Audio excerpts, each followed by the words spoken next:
오늘은 안식일을 준수하라. 안식일을 준수하라. 이런 제목으로 말씀을 상고합니다. 유다의 멸망을 말씀하시다가 갑자기 예레미야에게 너는 예루살렘의 각 성문의 문을 지켜서서 들어오는 사람들에게 계속 이 안식일을 지키라고 말해라, 설교해라, 이렇게 명령을 하셨어요. 그러면 왜 느닷없이 이 안식일 문제를 말씀할까?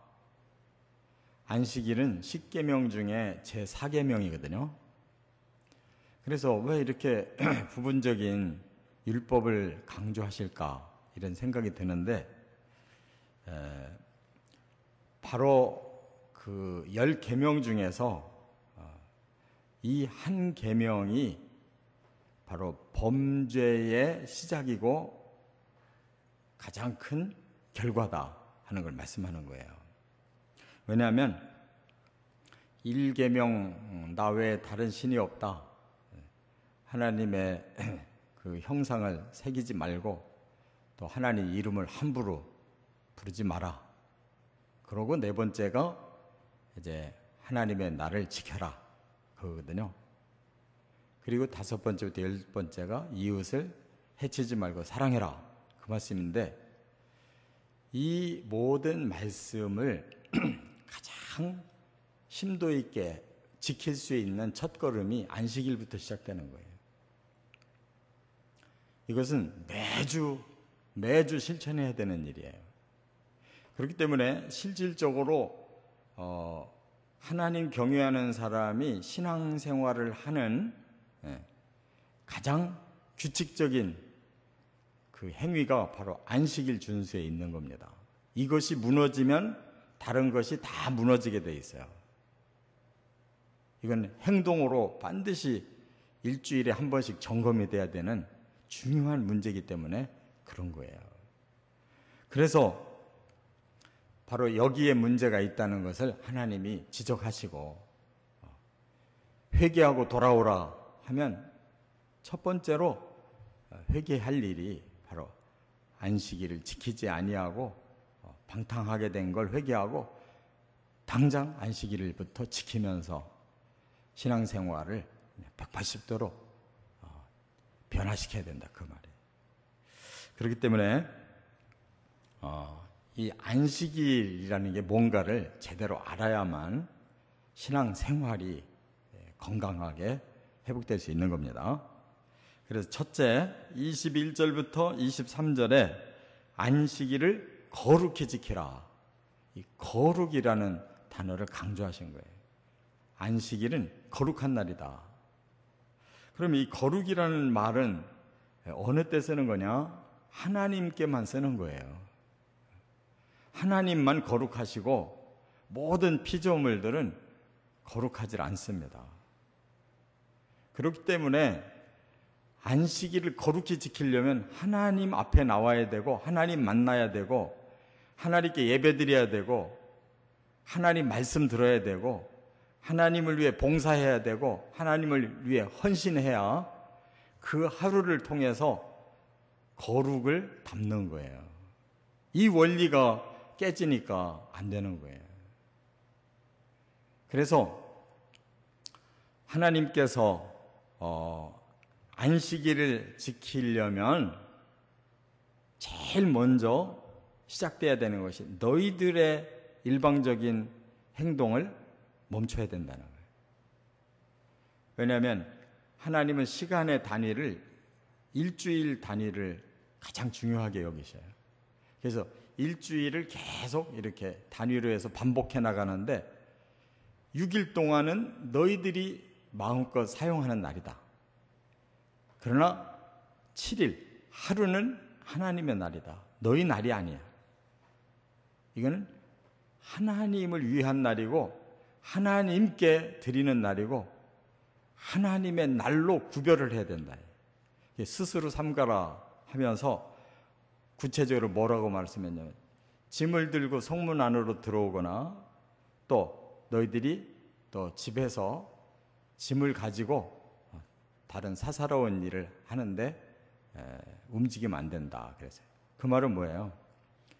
안식일 날은 그냥 꼼짝도 말라는 뜻이 아니고 사사로운 일을 하지 마라.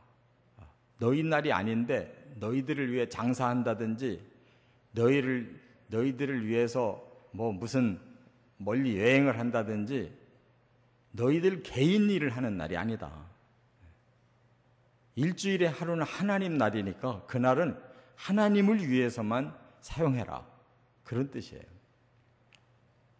근데 사람들은 6일 자기 마음대로 다 쓰고 하루까지도 자기 마음대로 쓰려고 예배 1시간 딱 드리면 나 주일 지켰다 이렇게 얘기하는데 주일은 1시간이 아니고 24시간이에요.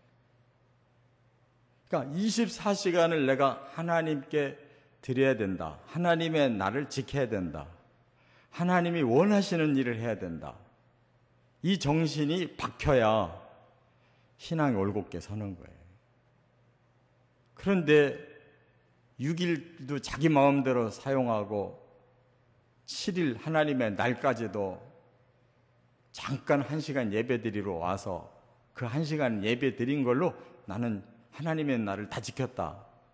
그런 정신을 가지니까 거기서부터 부패가 오는 거예요. 그래서 스스로 삼가라. 너희 날이 아니니까 너희들의 행동은 하면 안 돼. 그 말씀이고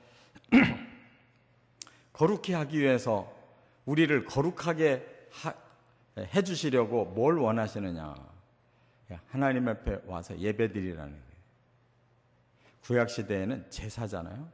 이 제사는 내 죄를 고백하는 제사도 있고 하나님 앞에 봉사하는 제사도 있고 충성하는 제사도 있고 헌신하는 제사도 있고 감사를 드리는 제사가 있어요. 그러니까 오늘날 우리가 하나님 앞에 나와서 하는 일이 뭐냐? 예배를 드리는데 예배는 하나님을 경외하는 기본적인 거지만 여기에 하나님 앞에 헌신도 봉사도 감사도 회개도 다 포함시켜야 되는 거예요. 하나님 앞에 예배를 드리면서 하나님 경외하는 마음이 없다. 그럼 잘못된 거고 회개하는 마음이 없다. 잘못된 거예요. 하나님 앞에 봉사하는 마음, 헌신하는 마음이 없다. 그럼 잘못된 거예요.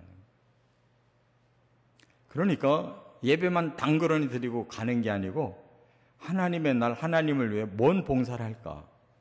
하나님을 위해 뭘 헌신할까? 뭘 헌신하면 좋겠어요? 하나님 뭘 기뻐하시겠어요? 그러니까 우리가 이웃을 봉사하고 또 이웃에 전도하고 교회 안에서도 선한 일들을 같이 하고 그래야지 꼼짝 말하고 가만히 있는 거는 그는 안식일의 정신이 아니에요. 그래서 예수님은 안식일 날 가서 말씀 가르치다가 병자들이 있으면 그 자리에 병 고쳤단 말이에요. 하나님이 병자를 고치기를 원하지 병자를 그냥 놔두기를 원하시겠느냐 그거예요. 근데 그 당시에 바리새인들은 안식일은 꼼짝 말고 있어야 된다. 스스로 삼가라 하는 말을 잘못 해석해가지고 그냥 가만히 있으라는 뜻으로 해석했다고요. 그게 아니에요. 너희 사사로운 일들을 하지 말라는 뜻이고 하나님을 위해 마음껏 예배하고 마음껏 회개하고 마음껏 찬양하고 마음껏 봉사하고 헌신하고 마음껏 말씀 듣고 그러라는 거예요. 여기 23절에는 그런데 너희들이 그렇게 하질 않았다. 그럼 어떻게 했느냐? 계속 불순종했다는 거예요. 계속 완악하게 너희 고집 부리고 이렇게 하나님의 교훈을 듣지를 않았다는 거예요. 그러니까 겉으로만 안식일을 지키느라고 꼼짝 안 했지 마음 문은 다 닫아놓고 하나님 앞에 아무 진정한 예배도 봉사도 헌신도 아무것도 없었다는 거예요. 말씀도 진지하게 배우질 않았다는 거예요. 그래서 그런 안식일을 지키는 게 아니라 지금 하나님 여기서 말씀하듯이 우리가 이렇게 나와서 하나님을 경외하고 또 하나님 말씀 듣고 그리고 마음에 깨달은 말을 회개도 하고 감사도 하고 찬양도 하고, 그리고 나가서 봉사도 하고 헌신도 하고. 주일은 바쁜 날이에요. 이것이 안 됐기 때문에 망하는 거예요. 여기서 아주 대비가 되는 두 단어가 같은 원어가 같은 단어예요. 마사라고 하는 단어가 있는데, 이게 짐이라는 단어도 마사고 말씀, 교훈이라는 단어도 마사예요. 너희들은 자기를 위한 짐을 지느라고 하나님의 교훈, 말씀은 버렸다는 거예요.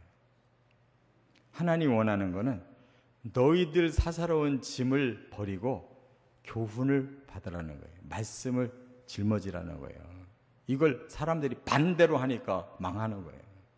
돈 벌려고 자기 짐 등짐지고 수고롭게 살으려고 하는데, 하나님 그거는 내려놓고 하나님 말씀의 짐을 짊어져라. 그래야 주의 멍에가 가볍고 쉽고, 그래야 하나님이 그 멍에를 도와주시지 않나요? 예수님 말씀이에요. 두 번째, 24절부터 26절에는 순종하면 복을 주신다, 이렇게 다시 한번 확실하게 약속하셨어요. 순종하면 복을 주신다. 여기 보니까 그 복을 뭐라고 표현하냐면, 다윗의 왕위에 앉아있는 왕들, 고관들이 병거타고 성문으로 들어올 것이며 유다의 백성, 예루살렘의 모든 백성도 함께 그렇게 되리라 그랬어요. 상상을 해보세요. 왕과 고관들이 전부 말을 타고 성문으로 들어온다. 어떤 때 그런 일이 있습니까? 개선할 때, 전쟁에서 승리하고 돌아올 때 말들을 타고 막 기세가 등등해서 들어오잖아요. 백성들은 막 환호성을 하고 축제가 벌어지잖아요. 복을 이렇게 표현하셨어요. 너희가 내 날을 제대로 지키고 제대로 신앙생활하면 내가 너희들의 삶을 책임질게. 승승장구하고 축제가 일어나도록 해줄게. 그런 말씀이에요. 근데 우리는 거꾸로 해. 우리가 나가서 승리를 거둬야 되고 우리가 스스로 축제를 벌여야 되는 거예요. 반대로 해야 되는 거예요. 하나님이 그렇게 해주셔야 되고, 우리는 하나님의 날, 하나님을 담는데, 거룩을 담는데 애를 쓰면 되는 거예요. 이게 반대로 되니까 안 되는 겁니다. 여기 보니까 이 성은 영원히 있을 것이다 그랬는데, 하나님이 처음부터 언약을 주신 것이 중요한 게 네 가지가 있어요. 이 언약이 그대로 하나님 지켜주실 언약 네 가지를 여기서 말씀했는데, 뭐냐? 왕권을 말씀했어요. 왕권, 다윗의 왕권. 이게 영원한 축복이에요. 그 다음에 예루살렘 성, 이것이 하나님의 땅인데 백성들에게 준 축복의 땅이에요. 그리고 성전을, 하나님이 거기에 임하실 집을 하나님이 영원히 주시고, 또 하나가 여기 뭐냐면 성읍, 사람들이 거기에 아주 번성하게 사는 성읍.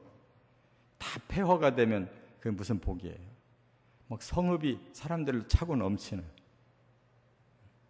그게 복이라요. 이 네 가지가 여기에서 다시 주어진다고 말씀했어요. 왕조가 영원할 것이고, 성도 영원하고, 성전도 영원하고, 성읍도 영원할 것이다. 백성들도 영원히 번성할 것이다. 그리고 너희들은 전국에서 번제물과 희생제물과 소제제물과 유향과 감사제물을 가지고 이 성전으로 올 것이다. 그러니까 전국이 다 똑같이 그렇게 부흥이 되는 거예요. 그래서 하나님이 주신 풍성한 거 가지고 예물을 골라서 그걸 가지고 예루살렘에 하나님 만나러 온다는 거예요. 예루살렘만이 아니라 전국이 그렇게 복 받는다, 그 말이에요. 그런데 이제 반대가 있어요. 세 번째는 27절에 보면 순종하지 아니하면 징벌하신다 그랬어요. 반대로 순종하지 않으면 어떻게 될 거냐? 여기 보니까 너희들이 안식일을 거룩히 지키지 않고 사사로운 일을 하면 성문이 불이 타고 궁전을 삼키고 그 불은 꺼지지 않을 것이다. 그랬으니까 그 불로 망한다는 뜻이에요. 성전이 불탄다는 것은 전쟁에서 침략을 당해가지고 완전히 다 당했다는 뜻이에요. 그래서 바벨론이 쳐들어와가지고 남김없이 다 없애버렸어요. 예루살렘 성벽도 다 무너지고 왕궁도 다 무너져서 불타고 성전, 솔로몬이 지은 성전까지도 완전히 다 없애버렸어요. 완전히 황폐화시키고 갔어요. 백성들도 다 끌고 갔어요. 이 네 가지가 다 없어졌잖아요. 왕조가 끝나버렸지. 성전 무너져서 없어졌지. 성벽도 다 무너졌지. 그 안에 사는 백성들, 성읍의 번성함이 싹 황폐화돼 버렸죠. 싹 없어졌어요. 이게 저주예요. 그들의 죄의 값, 징벌이었습니다. 결국은 하나님이 안식일을 준수해라. 하나님께 초점 맞추고 하나님 닮아라. 일주일의 하루는 하나님을 닮는 날이다. 그랬는데 여기에 그들이 귀를 안 기울이고 모든 날을 다 자기 마음대로 자기 욕심껏 살다 보니까 결국 죄짓고 부패해서 이렇게 복이 아니라 저주를 받게 됐다는 거예요. 아주 너무 명확해요. 이 말씀은 오늘도 똑같아요. 지금도 예수 믿는 사람들이 정신없이 복받고 싶어가지고 주의를 잘 지켜야 한 시간 예배드리고 가는 것인 줄로 알고 있는 이러한 엉터리 신앙인이 너무 많아. 너무 명확하게 말씀을 어기고 있는데도 나 먹고 살려면 할 수 없습니다. 하나님 굶겨 죽이실까 봐 나 먹고 살기 할 수 없습니다. 이렇게 타협하고 스스로 하나님 말씀을 버리니까 잠시는 뭐가 되는 것 같은데 결과적으로는 안 되는 거예요. 복은 하나님이 주시는 거고 우리는 하나님을 닮아가야 되는 거예요. 꼭 안식일을 준수하시기를 주의 이름으로 축원합니다.